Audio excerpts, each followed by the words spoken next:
Hello everybody, welcome back to the Scot-sword YouTube channel and welcome back to another video from the League of Dracula. No gameplay for you today. This is a little video, I was going to say a short video, but you never know. You know when I start talking, I just don't stop. So a video of undetermined length, until obviously I stop recording, about the first 2 weeks of the tournament so far, summarising the results, showing you the group tables and everything that's been happening, and just, you know, as a spectator, things I've noticed, all that sort of thing. I started recording this, but then something went wrong with my computer, and then it was showing the wrong screen. So I'm going to have to do this all over again, but it doesn't matter. Wasn't that far in. Anyway, so in case you don't know, League of Dracula is our Fury of Dracula Digital Edition World Championship. We've got 20 very brave competitors playing. Just to let you know, if you're watching this, if you're interested in participating in future tournaments, there's a link in the description to our Discord community. Come over there, say hi, play practice games against all these amazing people, chat to them. It would be great to have you on board. Also in the description of this video you'll find a playlist to all the games from the League of Dracula, so you can watch whatever you like. There's many hours of content there for you to enjoy, and with some great co-commentators as well, I will say. And what else? And there's also a link to all the other people who are recording matches for the League of Dracula as well, so you can go and subscribe to them. Okay, so in case you don't know the tournament structure, very quickly, we've got 20 participants split into 4 groups of 5 for the first stage. There's a very balanced sort of, I think there's about 11 players who have participated in tournaments before, 9 newcomers, I think. I think I got that around the right way. And the way I did the draw is that those experienced and newcomers were more or less evenly distributed between the 4 groups. You haven't got one group with all newcomers and one group of all experienced players being more or less evenly distributed. And within each group, everyone will play everyone twice as hunters, twice as Dracula. And in terms of qualifying for the later rounds, if a player finishes top of their group, so first position, they automatically qualify for the final league. The final league is a league of 6 players, and they all play amongst each other to see who's going to be the world champion. So if you come first in your group in the first stage, you automatically qualify for that final stage. You just bypass the second stage completely. If you finish second or third in your group, you then go into the second stage, where all the second and third place players will get distributed into 2 groups of 4. They play amongst each other, and the top player from each of those 2 groups qualifies. And we already know, I've already announced to the players how that second stage, draw will be done. It's the second player from Group A and Group B, and the third place player from Group C and Group D are going to be in one group in the second stage, and the third place players from Group A and Group B, and the second place players from Group C and Group D, they're in the other group. So then as the tables start to form during the first stage, you can start trying to work out who's going to be playing against each other in the second stage, which is all very cool and exciting. And that's it. Okay, that's how it's going to work. So, and also try and do this then, the next time I do this, I'll have different colours for first place and then second and third place, so you see the difference between them. But anyway, so, 2 weeks ago, before the tournament started, I did a preview video talking about the players and their relative experience, blah, blah, blah, blah, blah. And basically, my predictions, if you call them predictions, I wasn't very committal with them, but the predictions have kind of gone out the window. The newcomers have played extremely well, and they've really taken it to the old guard. There are no such thing as easy matches anymore. I don't know if it's because the level of play in the community has naturally increased. I hope that's the case. But also maybe because of the structure of the tournament, there's a lot more jeopardy now. It wasn't like last year where, in the first stage it was like 12 or 14 matches and you could think, oh, well, or 10 or 12 matches. You could think, all right, okay, if I lose a couple, it's okay. I can still get into second place. I'll still make it to the final league, no problem. Not this year. There's going to be, one defeat could easily cost you first place, or cost you second place, or even cost you, qualifying for the whole, for the second stage. So there's a lot of jeopardy and a lot of tension on the line, which is great for me as a spectator, because I'm not participating. I can just sit there and go, oh, let's just watch everybody else get stressed about it. But the games have just been unreal, by the way. I'm just going to say that now up front. Credit to every single player. The matches I've spectated have been thoroughly enjoyable. We've done live streams, we've done standard recorded matches, all been very fun and very enjoyable to watch, very entertaining. When we've had the live streams, there's been people watching and commentating. The community vibe has just been incredible. And also just all the participants have been really proactive in terms of organizing matches. Some people have not been able to, they know for a fact that they're going to have 1 week where they can't schedule matches, so they're very proactive in trying to rearrange. Absolutely fantastic. A tournament like this would not be able to function without it, with all that proactiveness and community spirit. So huge thank you to everyone who's been participating. Huge thank you to everyone who's maybe not participating, but they've been watching the games or commentating or commenting on videos or liking, whatever. Everybody, thank you so much. It's been amazing. Fantastic 2 weeks of gameplay. It's only 2 weeks. I always say that too. It's only 2 weeks into the tournament. It's been so amazing. I can't even imagine what it's going to be like in the final league when in November. But anyway, I was even saying this to Roscoe when I did a commentary last night. If you don't know who Roscoe is a previous member of the Discord community. Well, still a member of the Discord community, really, but previous participant in the tournaments. And he's pretty much like a co-host on my channel at this point. And we were saying that it's almost going to be a little bit of a shame when we get to the final League of Six. I mean, the people who get there will deserve to be there, obviously, but there'll be a lot of good players who will be eliminated by the looks of it. So, but that's what you want. You want a really strong competition. Anyway, so the main thing that's happened in the first 2 weeks is that the experienced players have taken a little bit of a battering. Out of the 4 groups, I know it's still early days and people have played, more matches than some other people. It's not all even. But currently, as it stands, as you can see it right now, 3 of the 4 groups are being led by players who have never participated in tournaments before, which is absolutely, fantastic to see. Obviously, as an experienced player, I'm like, come on, other experienced players, let's, take it to them. Let's stop these, young whippersnappers in their tracks. But fair enough, the quality of the games have been fantastic, and there's no such thing as easy games anymore. Not only with the tournament structure, but just in general, the quality is just fantastic.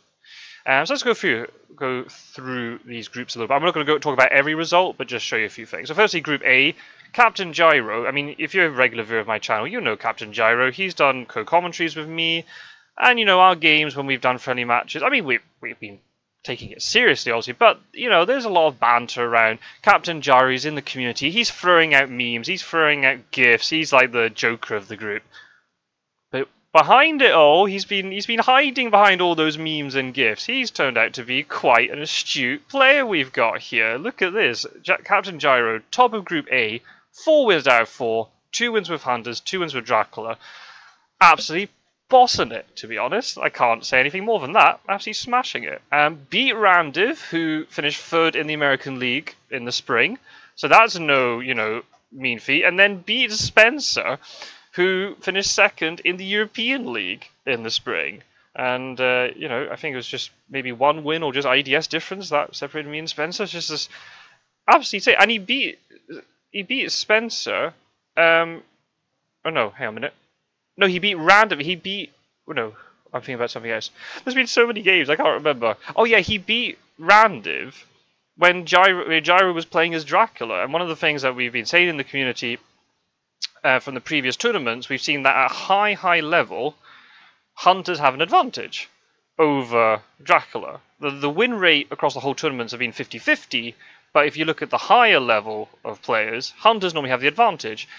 And that's going to be a theme of this video. In the first 2 weeks, yeah, there's been quite a few really big Dracula victories, and Captain Gyro beating Randiv would definitely be one of them. I mean, Spencer also beat Randiv beat Spencer as Dracula as well, which is also, and again, something I wouldn't have expected going, as a prediction going in.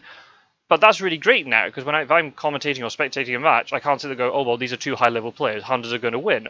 Nope. That's just been thrown out the window now, which is amazing to see. So anyway, Captain Gyro, 4 wins out of 4. Randiv 2nd place, still in a good position, but obviously losing to Captain Gyro, but they're going to have to play each other again, so then Randiv can get revenge and close this IDS difference as well. Spencer had a little bit of a rough start, but we know the quality that Spencer has. He can easily pull it back. He's got a really important game this week against Burke Marley. Whoever wins that can really sort of kick on with their tournament, and get back to that 50%, 2 wins out of 4 matches, and then consolidate 3rd place a little bit. And and then kick on from there. Worm Talon had a little bit of a rough start, but almost beat Spencer, though. I did watch that game. I haven't seen a lot of matches from Group A, just because of timings and things I haven't been able to watch. But Worm Talon almost beat Spencer. Just a little bit extra experience, just a little bit of extra, calmness, might be able to do it. But don't rule out Worm Talon. I'm hoping everybody will get at least one win in the tournament, even the newcomers who are struggling a little bit. I'm sure they can. I don't know who's Worm Talon got this week. Hunter match against Roundiv and Hunter match against Captain Gyro. Okay, so two very difficult opponents, having to play the top two. But if we can get a good sort of Hunter rhythm going, you never know, anything can happen. We've seen some huge shocks already in this tournament, and games you'd expect to go one way, go another way, so... Anyway, but, Gyro at the moment, I don't think he would have, it couldn't have gone any better for him, to be honest. If that's the position you want to be in, halfway through, he's played 4 of his 8 matches so far, and that's where you want to be.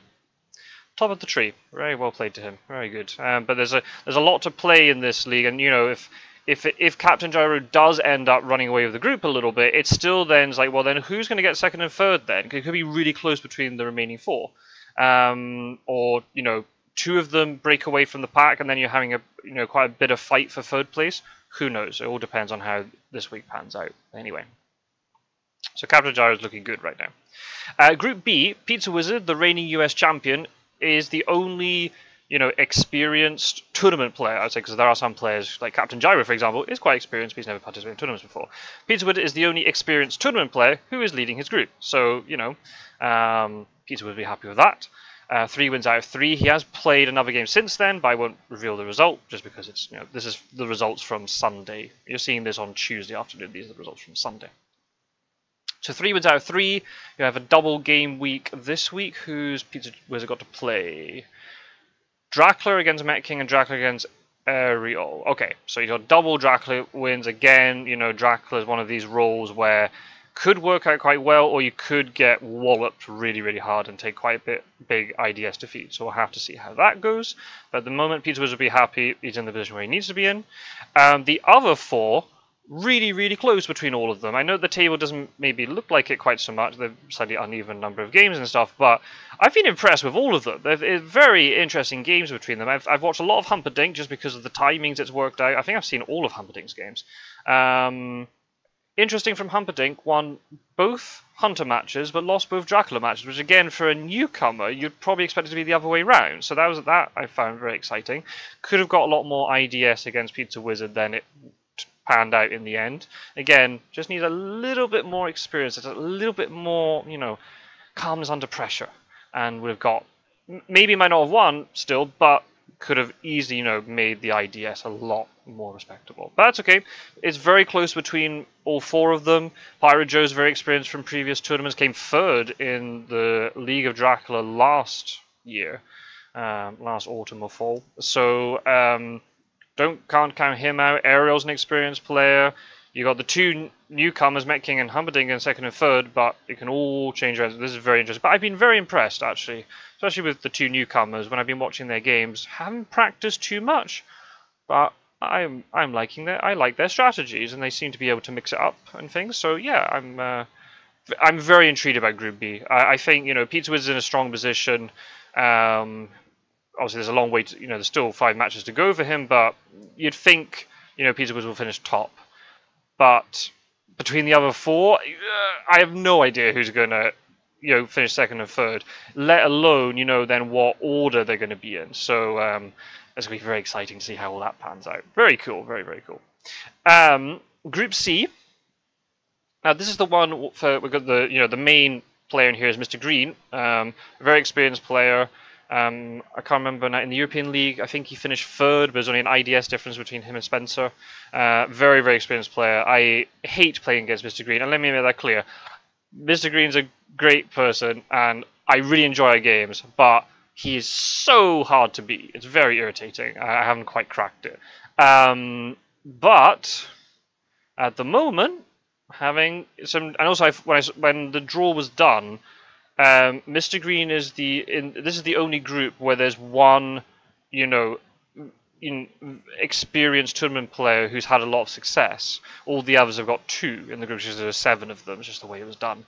So Mr. Green, when I looked at it, I was like, well, Mr. Green's had a little bit, just the way the draw was done. It was done randomly. He's got a little bit of the luck of the draw on his own in Group C. He hasn't got another, well-established name to worry about. But at the moment, some of the newcomers are not really playing ball with all that. Edward Scissorhands, top of the group, 3 wins out of 3, very impressive. Hasn't played Mr. Green yet. I think that's the match that's supposed to be this week. Yeah. Edward Scissorhands as Hunters against Mr. Green as Dracula. I think that's taking place on Friday night. I'm not going to be able to watch it, unfortunately. But I am so intrigued to find out how that plays out. That's going to be amazing.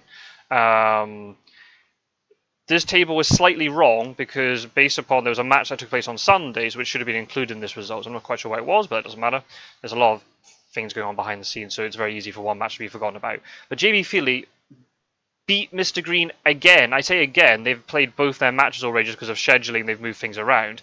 So JB Philly beat Mr. Green as Dracula, and then he only went to beat him as Hunters as well.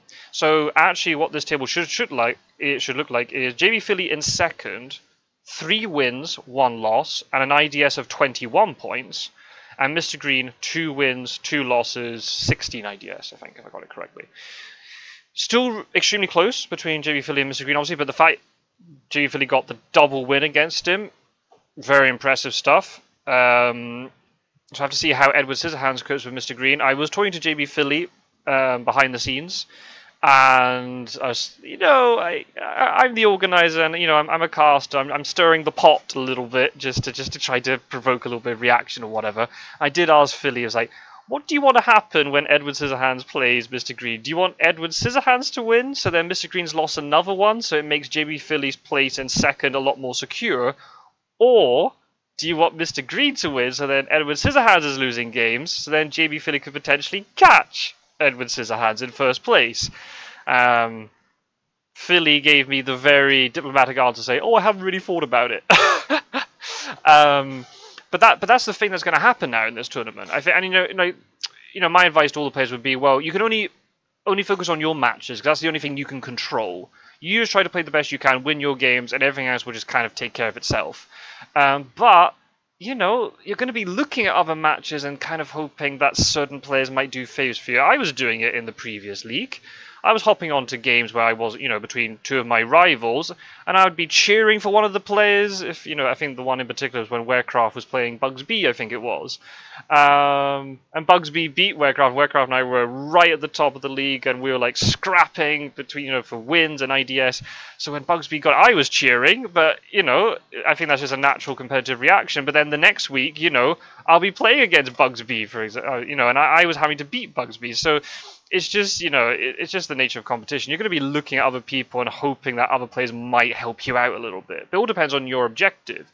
Obviously, the best place position, the best position to be in would be first, because you qualify for the final league. But if your group is extremely competitive, are you going to be able to get into first place? And then you think, well, then I'll take second and hopefully get a nicer draw in the second stage. But the other groups might not cooperate with that. You might finish second in your group and go, oh, right, I'll have hopefully quite a nice draw in the second stage. I'll be against 2 third-place players, but then they might be top players who, were struggling in their group. So you don't know until the draw is done, and you know all the final positions of everybody. You're not going to know. But, yeah, fascinating stuff between the 3 of them. Very, very cool. Fangs of Fire got his first win of the tournament against Reckoner. So, again, then that's another thing. If Mr. Green, loses against Scissorhands, then Fangs of Fire might be looking, well, I could maybe try and threaten third place here. And then it's, then you're getting towards the last couple of weeks.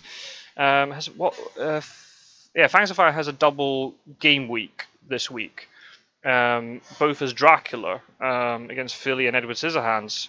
But, 2 good Dracula performances, then Fangs of Fire's right in the conversation in terms of qualification. So yeah, it's all still very much to play for. Again, unfortunately, Reckoner's had a little bit of a rough start, but same with Worm Talon, as these players are playing the tournament, they'll gain more experience, and they're more threatening to play at the end because they've had 5-6 matches of experience, and they'll start to pick up on the meta and strategies and so on.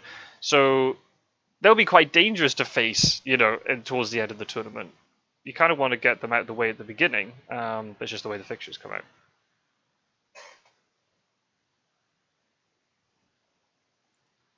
Right, sorry for the pause. That seemed a little bit abrupt, but yeah, it was just I heard a really weird noise and I had to go investigate what it was. But it's fine. So, yeah, Group C is very. I mean, I can't lie. All the groups are exciting. Going on to Group D, when the draw was made, this was the one that I was most excited about. Just the level of experience in this group just seemed that little bit higher. I was very intrigued to see how it all played out, but then in the end, all the groups are exciting. So, you know, what do I know? But Wakajic is at top at the moment. It is skewed a little bit by the fact that Wakajic's played 5 games, where everyone else has played 3 or 4, had to move some of his games ahead of time. And it looks like he's going to continue to keep moving things forward just because of scheduling issues, but that's fine, everyone's allowed to do that. But then there's an interesting question then, you know, now all like psychology starts coming into it. If a player plays all of their matches really early, they're going to have to then sit and wait for all the other players to finish. So then how's that going to work out for the other competitors' perspective? You know, you see a player who's playing more matches than you and is getting potentially quite far ahead of you, but you've got games in hand to catch them. But then you'd rather just have the guaranteed wins in the bag rather than having games in hand and the potential of winning those games. So it's all very exciting. Already been some fantastic matches. Warecraft looked like he was going to get the win against Quincy, but Quincy just at the last second pulled out the win. It was absolutely amazing to watch. Fantastic game by both of them. Then Quincy played with Kajek, and again, that was another game where it's like, well, you'd expect the Hunter player to win, especially if they've both got a lot of experience, but Quincy managed to pull out yet another win, a very close win, but the win is what matters, and so yeah, Quincy's in great form. 3 wins out of 3, despite not practicing very much over the last few months. I was a little bit worried going into the tournament, because, you know, some of these new players, like Vakacek or JB Philly or Humperdinck, for example, have practiced quite a lot.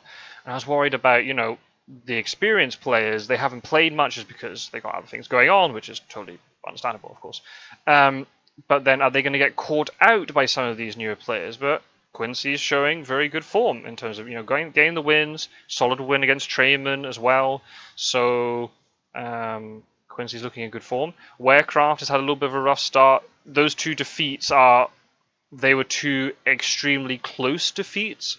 But then, you know, as I said, the win is the primary thing. IDS comes later. So that's highly unusual. The fact that Warecraft is 1 win, 2 losses, his IDS is still positive, which shows that those 2 defeats were very, very narrow compared to the win. But, you know, the wins are what's important. So Warecraft's going to play a little bit of catch-up here. But again, I mean, we've seen Warecraft in previous tournament, you know, the tournament last year. Very experienced player. Very, you know, calm Hunter player. So we'll have to see how all that pans out. And also then see the reverse matches, how they'll do when Warecraft and Quincy play again but swap roles. Wakazik plays Quincy and Warecraft swap roles. It'll be very cool to see. Can Wakazik hold on to this lead? Or one of the 2 experienced players is going to catch him. We'll have to see. Ondra is also extremely experienced. Got his first win in the tournament, I think, against Trayman, if I remember rightly. Yes, against Trayman. So then again, that's another one, very similar to, you know, the situation with Spencer Wolfhart and Burke Marley in Group A, all of Group B, and then, you know, potentially between Mr. Greed and Fangs of Fire in Group C. Ondra's then looking to see what's happening between the players in the top and might be able to capitalize. If one of them keeps losing, Ondra might then be able to overtake. The IDS is working against him a little bit at the moment, but a couple of big wins, and that all turns around.